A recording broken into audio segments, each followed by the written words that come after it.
तुम्हारा ये झोला मेरे कंधे पे रख दो और मैं तुम्हारा झोला उठाऊं, जहाँ तुम्हें भूख लगे तुम्हारी भोजन की सेवा करूं।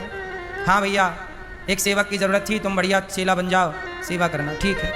और वो जो चेला बनने आया वो कोई और नहीं, भगवान शंकर बाबा जी का झोला लेके पीछे पीछे चल रहे हैं। बाबा जी रात को रुके तो शंकर जी उनके लिए भोजन बना रहे हैं। ऐसे करते करते 2.5 साल हो गए, शंकर जी साथ थे 2.5 साल से। शंकर जी कभी लंगोटी धुल रहे हैं, कभी झोला उठा रहे हैं, कभी भोजन बना रहे हैं। चौथी परिक्रमा बाबा जी की पूरी होने को आई। चौथी परिक्रमा पूरी होने को आई तो फिर कहा, अरे नर्मदा मैया 4 परिक्रमा हो गई तुम्हारी, अभी तक तो दर्शन हुआ नहीं। और कह के बाबा जी रोने लग गए। साधु जी ने कहा, हमने तो पूरी जिंदगी तुम्हें दे दी, तुम्हारे चक्कर काटने में लगा दी, क्या अभी भी हम 84 के चक्कर में पड़े रहेंगे? कह के बाबा जी रोने लग गए।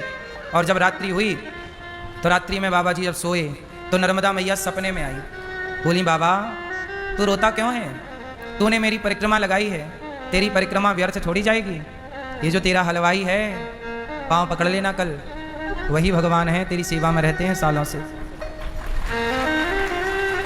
अब बाबा की तो रात को ही आँख खुल गई।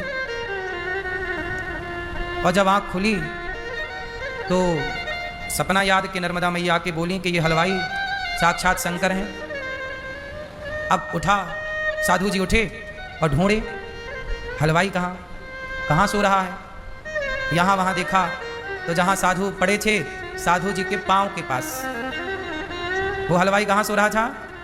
साधु के चरणों में, बिल्कुल जमीन पे बोरा बिछा के। साधु जी उठे और पाँव पकड़ लिए, हे प्रभु क्षमा कीजिए, आपने बड़ी सेवा की, आपने मेरा झोला उठाया, आपने मेरी लंगोटी धोई, आप क्षमा करो भोलेनाथ। हलवाई उठा रहे, गुरुजी आप क्या कर रहे हैं? मैं आपका चेला हूँ। नहीं आप ना छिपाओ, नर्मदा मैया ने बता दिया कि आप भगवान शंकर हो। भगवान मुस्कुराए, बता दिया नर्मदा जी ने। अब प्रभु दर्शन दो। तब भोलेनाथ प्रकट होकर साक्षात दर्शन देते हैं। चरणों में गिर पड़े साधु जी, प्रभु क्षमा कर दो, बड़ा अपराध हुआ, जाने अनजाने में हमने आपको डांटा, आपको हमने कितनी बार डांटा होगा, कितना काम कराया, हे प्रभु क्षमा कर दो। अब ये बताओ, आप ये कैसे कह सकते हैं कि आपकी सेवा में जो है वो ईश्वर नहीं है? इस संसार में कोई आपका निस्वार्थ भाव से सेवक भी हो तो समझ लेना कि आप यदि सच्चे अच्छे प्रेमी हैं और आज के इस कलिकाल में कोई निस्वार्थ आपकी सेवा कर रहा है तो वो कोई इंसान नहीं हो सकता, भगवान ही आपके आसपास होते हैं, पर आप पहचान नहीं पाते।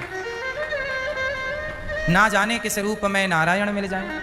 कोई भगवान शंख चक्र लेके थोड़ी प्रकट होंगे किलो में आ गया, पहचान लो। भगवान के अवतार कितने हैं?